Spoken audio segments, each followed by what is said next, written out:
Alright, so if you ever come across these IKEA mirrors, they're like a 12 by 12, and they are they're put on with this sticky like 3M little pad. And so the easiest way to get them off is, I mean, you could smash and break them, but what I've got is this utility knife.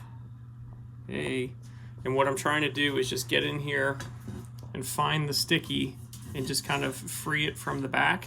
Now this first one I did, it broke because that's not how I did it. But the next couple ones, all I'm going to do is slowly, see I already found one in this corner, I'm just going to slowly remove the sticky on the back. And I got to get that one down. But anyway, you want to just get the sticky separated from the wall or the mirror with this low profile 6-inch putty knife. This was just like a demo tool. Like it's no longer usable for doing drywall, but removing these 6-inch or 12-inch IKEA mirrors with a 6-inch putty knife, that's how you do it.